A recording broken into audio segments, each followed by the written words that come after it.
Welcome everyone to the Kindle Report, where I share my 40 years of experience to help you manage your portfolios and protect your wealth. Don't forget to subscribe, like, and share these videos.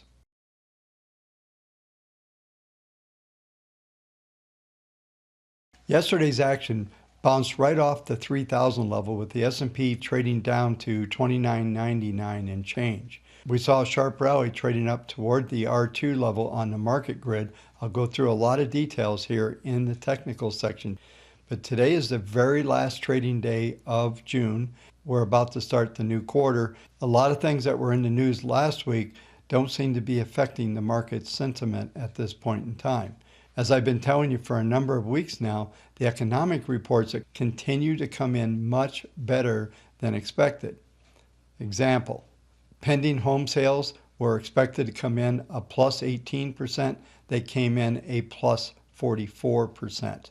These numbers are coming in so much better than expected across the board, and this has been happening for several weeks. It's keeping market sentiment positive.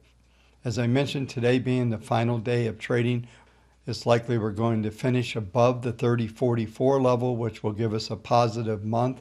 And I'm going to continue to build this longer term dialogue as we go forward over the next couple of weeks, because I believe that will be the thing that drives the market. The only report coming out today is the Chicago PMI numbers. I expect them to beat their consensus numbers, keeping that record of coming in better than expected. The markets are going to be focused on the ADP report coming out on Wednesday, and ultimately the employment situation coming out on Thursday. So don't expect to see a lot of selling ahead of these numbers, especially because of what I've been talking about. These numbers keep coming in better than expected. There's about 3.5 million new jobs expected on the ADP report, and a similar number for the employment report. Don't be surprised if these numbers come in a lot better and keep market sentiment positive as we come into the end of this holiday shortened week. As I've been discussing over the past 4 or 5 market commentaries, I expect the major support to hold.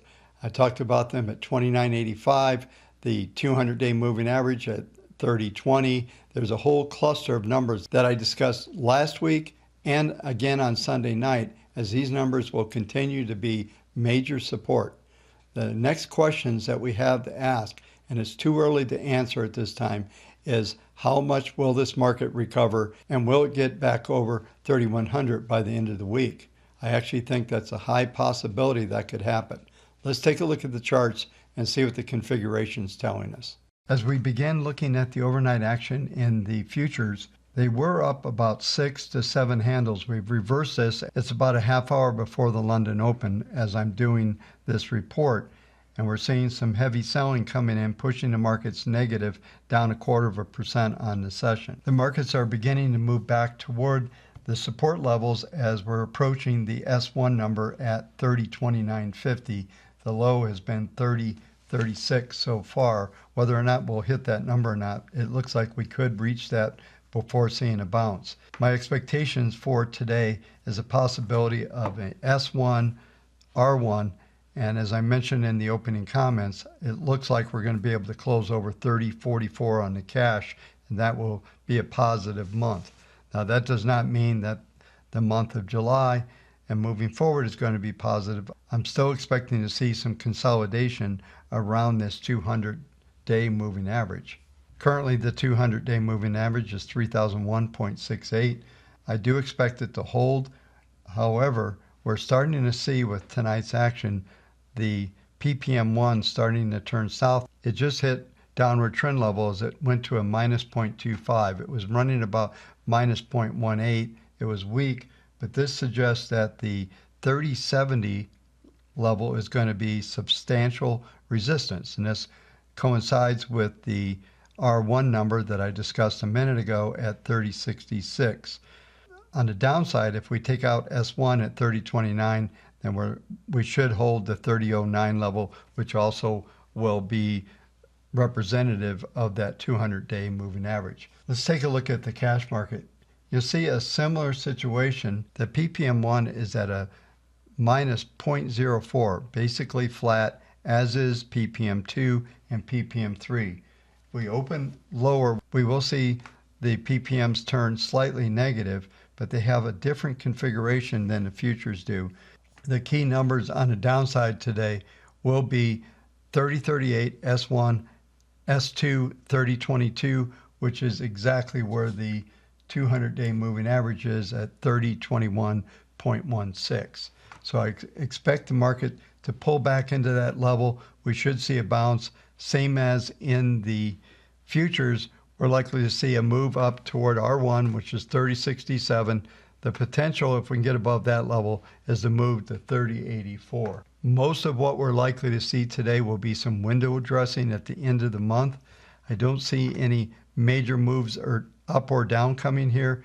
Rebalancing trade that everybody's talking about, I still don't see that being a major effect here. I believe what we saw last week in selling had more to do with the COVID cases spiking than it did any rebalancing trade that's out there. But all of the configurations, if we look at the short-term charts, continue to suggest that we're going to see this consolidation, and there is a slight bias to the upside. If we can get above 3067 on the cash market, then expect to see 3084, and there is some possibilities over the next two sessions coming into the end of the week of moving back above 3100. And I'll discuss that after we see the action tomorrow as we come into the ADP report.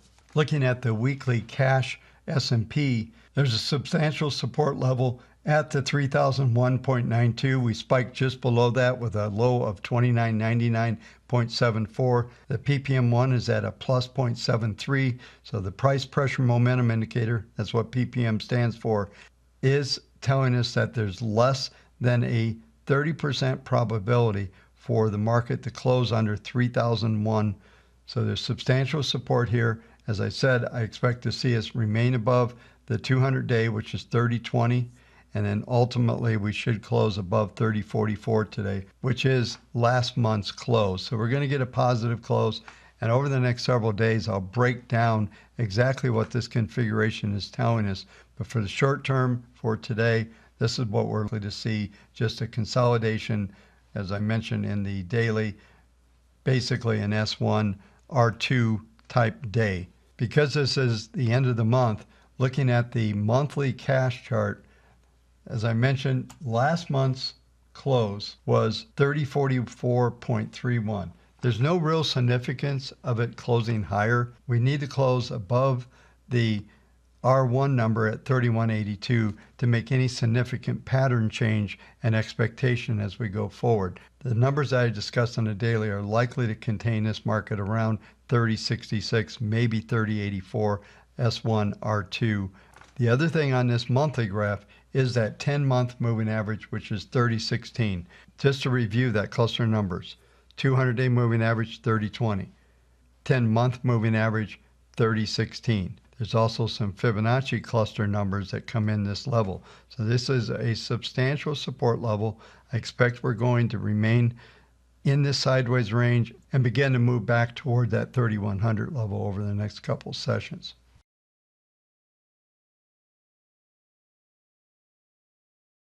I had set up in TradeStation a nearest futures contract, and this gold contract that I was talking about over the past literally couple weeks has been centered on the December contract when it should have been the August contract. I found out that the custom indicator that I was using was based on open interest, not on timing. So I've now fixed that. This is the August contract showing 1786, and this is the monthly chart that we have up here right now.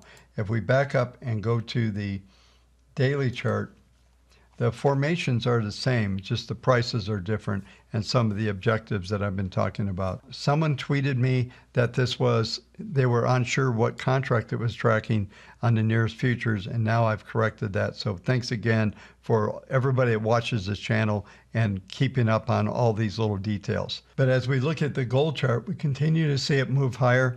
We've got some positive trends going on here. We got 0.28 on PPM1, which is going to keep the market positive, and the key pivot on the downside is about $20 lower, 1766. A close below that level would indicate a move back towards 1742.30 to the 1737 level. I don't see that happening at this time. I'm still expecting to see this market move higher in this pattern up toward that 1800 level. So a slight adjustment on the upward objectives for gold is now R2, R3, 1807 to 1821. There's some key resistance there at 1793. We get above that level, then we should move right to this 1807 to 1821. This pattern that's evolving continues to suggest that we're going to see higher numbers.